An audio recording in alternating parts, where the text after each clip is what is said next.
काय या भेटीचं कारण आहे? प्रदीर्घ अशी चर्चा झाली, 1 तास भेट झालेली आहे. आपल्या सगळ्यांना माहिती आहे की पुण्यामध्ये जे मराठी भाषेला अभिजात भाषेचा दर्जा मिळाल्यानंतर जे विश्व मराठी संमेलन झालं होतं, त्या संमेलनाला मराठी भाषेचा मंत्री म्हणून मी राजसाहेबांना उपस्थित राहण्याची विनंती केली होती आणि ती विनंती केल्यानंतर ते स्वतः त्या कार्यक्रमाला उपस्थित होते. त्यांनी मार्गदर्शन केलं होतं आणि त्याच्यानंतर त्यांची माझी भेट होऊ शकली नव्हती. त्याचे आभार मानण्यासाठी आज मी त्यांच्या घरी आलो होतो. मध्यंतरी याच्यामध्ये मनसेअध्यक्ष राज ठाकरेंचा एक मेळावा झाला होता. काहीसा रोग जो आहे हा तुमच्या शिवसेनेकडे सुद्धा त्यांचा होता. पुन्हा सुरू जुळतायत का मनसेअध्यक्ष राज ठाकरेंची तुमची? नाही, मला असं वाटतं की आता जी चर्चा झाली ती मराठी भाषेसंदर्भात झाली. विश्व मराठी संमेलन झाले त्याच्या बाबत चर्चा झाली. दिल्लीमध्ये जे मराठी साहित्य संमेलन चालू आहे त्याच्याबद्दल आम्ही गप्पा मारल्या. राजकीय कुठलीही चर्चा झाली नाही आणि म्हणून मला असं वाटतं की या भेटीला राजकीय कोणी स्पर्श करू नये. ही अतिशय साधी आणि सिंपल भेट होती. राजसाहेबांचा समवेत चर्चा केल्यानंतर गप्पा मारल्यानंतर अजून काही गोष्टी कळतात आणि म्हणून मगाशी जसं म्हटलं की तुम्ही अशा पेहरावामध्ये आलो, अशी काही राजकीय भेट नव्हती. भेट घेतली होती, त्यानंतर तुम्ही भेट घेताय म्हणून राजकीय काही चर्चा झाली का? कारण दोन राजकीय नेते भेटल्यानंतर राजकीय चर्चा होणार नाही. राज ठाकरेंची भेट घेत असताना आता शिवसेनेचे नेते सुद्धा राज ठाकरेंची भेट घेत आहेत. नाही, राजसाहेब हे असं एक व्यक्तिमत्व आहे की राजकारणाच्या पलीकडे जाऊन जरी त्यांच्यावर गप्पा मारल्या तरी आपल्या ज्ञानामध्ये भर पडते आणि म्हणून या भेटीकडे कुठेही राजकीय दृष्टिकोनातून आपण बघू नये. मी आपल्याला सांगितलं की विश्व मराठी संमेलनाला स्वतः राजसाहेब उपस्थित होते आणि त्यांचे आभार मानण्यासाठी या बैठकीला मी आलो. पदाबद्दल अजून निर्णय झालेला नाहीये. अमित शहा देखील पुण्यात आहेत. असं कळतंय की म्हणजे अमित शहाच्या कोर्टात आता रायगड आणि नाशिकचा वाद गेलाय. मला असं वाटलं की पालकमंत्री पदाचा वाद इथं सोडवायला आला होता का प्रश्न विचारते की काय? मला असं वाटतं की अमित शहा साहेबांबरोबर जी काही शिंदे साहेबांची बैठक आहे ते प्रशासकीय बाबींबरोबर आहे. महाराष्ट्रामध्ये जी काही विकासाची कामं चालू आहेत त्याचं प्रेझेंटेशन अमित शहा साहेबांच्या समोर आहे. केंद्रामधनं जास्तीत जास्त निधी कसा आणायचा याबाबतची चर्चा आहे आणि अमित शहा साहेबांच्या शुभ हस्ते 20 लाख लोकांना घरं देण्याचा आजचा उपक्रम आहे आणि मला असं वाटतं की पर्सनल भेटीमध्ये काय चर्चा होईल मला माहित नाही. शिवसेना दिवस झाला आता पालकमंत्री पदाचा तिढा सुटत नाहीये. नाशिकला देखील कुंभमेळा आहे, एवढं मोठं आयोजन आहे, बऱ्याच बैठकांना अडचण होती अशी वारंवार. नाशिकचा कुंभमेळा 2027ला आहे. तोपर्यंत काय पालकमंत्री पदाचा तिढा राहणार नाही. 2-3 दिवसामध्ये सुटेल. शिवसेनेनं मुंबई महानगरपालिकेसाठी कंबर कसले, त्याच्यातच मनसेचं मतदान जर मुंबईत पाहिलं ते सुद्धा चांगलं आहे. महानगरपालिकांच्या निवडणुकांच्या तयारी आणि वारे वाहू लागलेले आहेत. त्या अनुषंगानं जर मनसेअध्यक्ष राज ठाकरे तुमच्यासोबत असतील का किंवा तुमचा काही आशेचा किरण आहे का? आधी पहिली एक लक्षात घ्या की राजसाहेब आणि एकनाथ शिंदे साहेब हे एकत्र अलायन्समध्ये येणार का हा माझ्या दृष्टीनं फार मोठा विषय आहे. एवढ्या पातळीवरच्या चर्चेमध्ये मी कधीच पडलेलो नाही. म्हणून मी अनेक वेळा आपल्याला सांगितलेलं आहे की माझ्या आवाक्याकडे मला झेपतील असे सुद्धा प्रश्न विचारले त्याचं मी उत्तर देऊ शकतो. राजसाहेब आणि एकनाथ शिंदे साहेब हे जर एकत्र येणार असतील तर ह्याच्या दोघांमध्ये चर्चा झाली पाहिजे आणि आजची चर्चा ही राजकारण विरहित होती. मी मगाशी देखील सांगितलं की राजसाहेबांबरोबर गप्पा मारल्यानंतर आपल्या ज्ञानामध्ये देखील भर पडत असते. त्यांची एक भाषणाची वेगळी शैली आहे, वक्तृत्व वेगळं आहे आणि त्यांच्याबरोबर बोलल्यानंतर भविष्यामध्ये आपल्यामध्ये देखील इम्प्रूव्हमेंट होऊ शकते. त्याच्यासाठी भेटीचं जर आपण बघितलं तर बरं होईल. आणि उद्योग आणि रोजगार या संदर्भात काही चर्चा झाली का? कारण राज ठाकरे नेहमीच पहिली भेट आहे. हां, याबाबत झाली ना. मराठी उद्योजकांवर कुठच्याही पद्धतीचा अन्याय होऊ नये, मराठी भाषेवर अन्याय होऊ नये यासाठी मराठी भाषेचा मंत्री म्हणून मी पुढाकार घेतला पाहिजे हे मार्गदर्शन केलं ना. मी तेच सांगितलं की राजकारणाच्या पलीकडची चर्चा होती.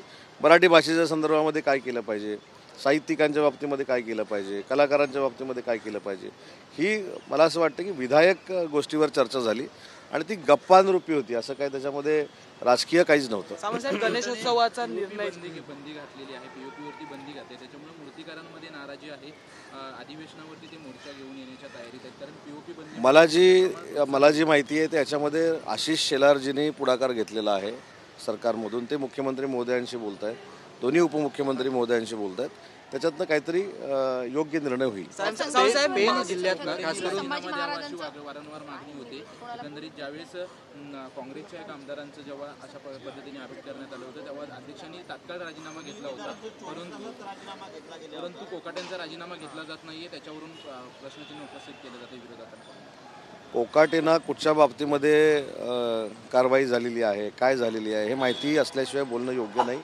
एखादी गोष्ट मला असं वाटतं की मी फक्त वाचली आणि ऐकलेली आहे की या संदर्भामध्ये त्यांना जामीन देखील मंजूर झालेला आहे, अशा पद्धतीचं काहीतरी मी टी व्हीवर बघितलेलं आहे. त्याच्यामुळे या सगळ्या गोष्टींची माहिती घेतल्यानंतरच बोलणं योग्य ठरेल. काल एक विजय राणेचं वक्तव्य आलेलं आहे, ते म्हणतात की मी सरपंचांची यादी घेऊन बसणार आणि 100% निधी हा भाजपच्या लोकांना मिळणार आणि उभाटा गटाला 0% निधी मिळेल. लोकशाहीमध्ये आमदार म्हणून निवडून येत असताना आम्ही पक्षाचे असतो, आमदार निवडून आल्यानंतर आम्ही जनतेचे असतो, मंत्री झाल्यानंतर आम्ही जनतेचा असतो. मला असं वाटतं की कार्यकर्त्यांमध्ये कदाचित हे वक्तव्य केलं असेल, पण नितेशजी देखील संवेदनशील मंत्री आहेत, आमदार आहेत. ते अशा पद्धतीचं वागणूक देणार नाही त्याची मला पूर्ण कल्पना आहे. परंतु एखाद्या पार्टी मिटिंगमध्ये सांगितलेली गोष्ट ही तशीच्या तशी प्रशासनामध्ये किंवा ॲडमिनिस्ट्रेशनमध्ये उतरते अशातला भाग नाही. त्यांनी कार्यकर्त्यांना ताकद देण्यासाठी कदाचित हे वक्तव्य केलेलं असेल, परंतु ॲक्च्युअल काम करत असताना ते सगळ्यांना समान न्याय देतील. छत्रपती संभाजी महाराजांचं जे स्मारक उभारण्यात येत आहे, गेले 30 वर्ष झाले स्मारक घडले, तर कुठेतरी दुर्लक्ष होते का असा सवाल उपस्थित केला जातो. नाही, मला असं वाटतं की अर्धवट माहितीनं काहीतरी ब्रीफिंग झालेलं आहे. मागच्या सरकारमध्ये एकनाथ शिंदे साहेबांनी प्राथमिक गरजा पुरवण्यासाठी 5 कोटी रुपयाची तरतूद त्या ठिकाणी केलेली आहे. अजून 20 कोटी रुपयाची तरतूद छत्रपती संभाजी महाराज यांच्या स्मारकासाठी आपल्याला करायची आहे.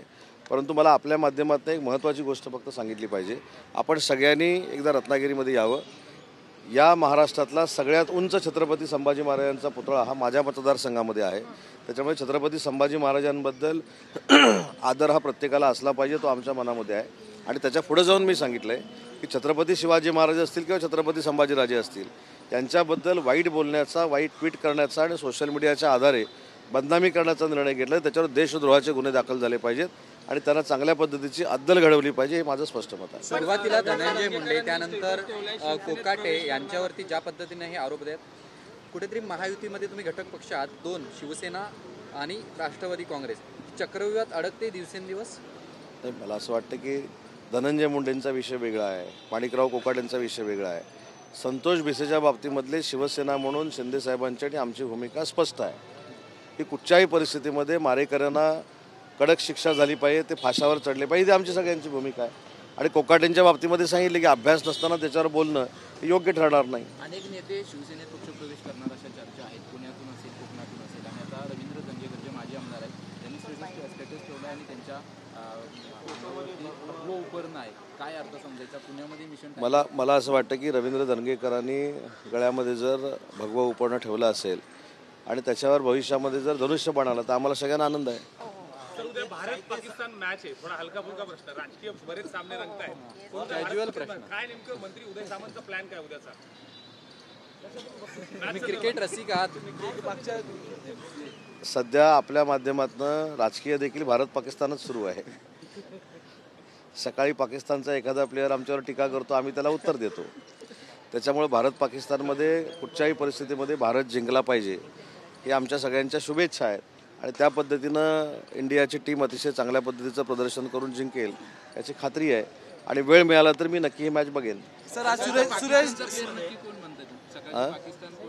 नाही, ते तुम्ही ठरवा, मी नाव घेतलं नाही. सर, आज सुरेश धस मचा जोगला पुन्हा एकदा जाताना पाहायला मिळणार आहे. पुन्हा एकदा धनंजय मुंडेंवर, महायुतीतल्या मंत्र्यांवर, महायुतीतल्याच नेता वाद करताना टीका करताना पाहायला मिळणार आहे. नेमकं महायुतीत काय चालतं? खरं सांगू का, एक मंत्री म्हणून नाही, एक सर्वसामान्य माणूस म्हणून सांगतो की तिथं नक्की काय चाललं हेच कळत नाही. त्याच्यामुळं प्रकृतीसाठी सुरेश धस साहेबांनी घेतलेली भेट, त्याच्यानंतर कालची पत्रकार परिषद, आजचं मस्साजोगच्या बाबतीतलं त्यांची भूमिका, या सगळ्या त्यांच्या वैयक्तिक भूमिका आहेत. त्यांची देखील एक स्वतंत्र भूमिका आहे, पण आमची भूमिका स्पष्ट आहे. कारण मी स्वतः संतोष देशमुखांच्या कुटुंबाला भेट दिलेली होती. धनंजय देशमुखांची मी अनेक वेळा चर्चा केलेली आहे. त्यांच्या कुटुंबाला न्याय मिळणं ही आमच्या सगळ्यांची प्रायोरिटी आहे. सर, नाशिकला उद्घाटन करण्यात आलं. तब्बल 14,000 कोटी रुपये या प्रकल्पासाठी खर्च केले. मात्र अवघ्या काही महिन्यात त्या प्रकल्पाला तडे गेल्याचं समोर आलं. विधानसभेपूर्वी हा प्रकल्प खुला करण्याची घाई नडली आहे का, किंवा त्याच्यामुळे अशा प्रकारचे तडे पडले असं वाटतं? मी प्राथमिक माहिती जी घेतली ती तडे जे घेतलेले आहेत ते आपण जर प्लास्टरसारखी जी ट्रीटमेंट करतो त्याला तडे गेलेलं आहे तसं डिपार्टमेंटनं काहीतरी सांगितलेलं आहे. पण त्याच्यामध्ये पूर्ण माहिती घेतली पाहिजे, चौकशी केली गेली पाहिजे, कोणाच्याही जीवाला धोका होणार नाही अशा पद्धतीची कार्यवाही झाली पाहिजे. सर नाशिकला पालक मध्ये भरपूर रस्ते असे आहेत ज्यामध्ये पॅच पाहायला मिळतात. आपण जर दादर ते मुंबईचा जो ईस्टर्न एक्सप्रेसवे पाहिला तर त्यामध्ये बहुतांश जागी पॅच पाहायला मिळतात. यावरती काय उपाय? आज एक तुम्हाला सांगतो, आता राजसाहेबांबरोबर जी चर्चा झाली तुम्ही जी म्हणता त्याच्यामध्ये हा एक मुद्दा होता. राजसाहेबांनी हे देखील सांगितलं की महानगरपालिकेला तुम्ही सगळ्यांनी सांगितलं पाहिजे की ज्या ठिकाणी आपण कॉन्क्रिटीकरण करतोय आणि काही ठिकाणी पॅचेस राहिलेले आहेत त्याच्यामुळं जनतेला त्या सगळ्या प्रक्रियेमधनं जाताना अडचण होते, तर ते एक महानगरपालिकेबरोबर सरकारनं पुढाकार घ्यावा हा एक मुद्दा त्याच्यामध्ये आज होता. सर नाशिकमध्ये पालकमंत्री नाहीये पण अनधिकृत धार्मिक स्थळं जी आहेत ती हटवण्याचं काम आता महापालिका प्रशासनाकडून सुरू व्हायला लागलेलं आहे. कसं बघता ते वाद निघू शकतो नाशिकमध्ये? नाही, मला याची कल्पना नाही कुठं धार्मिक वास्तू काढल्या जात आहेत, परंतु या सगळ्या करत असताना कारवाई करत असताना सगळ्या विविध जाती धर्माच्या लोकांना विश्वासात घेऊन केलं पाहिजे. काल दिल्लीमध्ये एकंदरीतच पवारांची आणि मोदींची सुरेशी पाहायला मिळाली. संमेलनापेक्षा साहित्य संमेलनापेक्षा त्यांच्या एक लक्षात ठेवा, तो देशाचा राजकीय संस्कार आहे. माननीय नरेंद्र मोदी साहेबांनी खुर्ची देखील पवार साहेबांना ॲडजस्ट करून देणं हा राजकीय संस्कार आहे. त्यांच्या ग्लासामध्ये पाणी भरून देणं हा एक राजकीय संस्कार आहे. आपल्यापेक्षा ते ज्येष्ठ आहेत त्याचा उल्लेख नरेंद्र मोदी साहेबांनी वारंवार केलेला आहे. परंतु नरेंद्र मोदी साहेब असतील किंवा पवार साहेब असतील हे राजकीय व्यासपीठावर एकामेकावर टीका करतात, परंतु प्रत्येकाची मानसिकता ही एकामेकाला जपण्याची असली पाहिजे हे मोदी साहेबांनी दाखवून दिलेलं आहे आणि त्याचा आदर्श काही महाराष्ट्रातल्या नेत्यांनी घेणं गरजेचं आहे. क्या बोलो.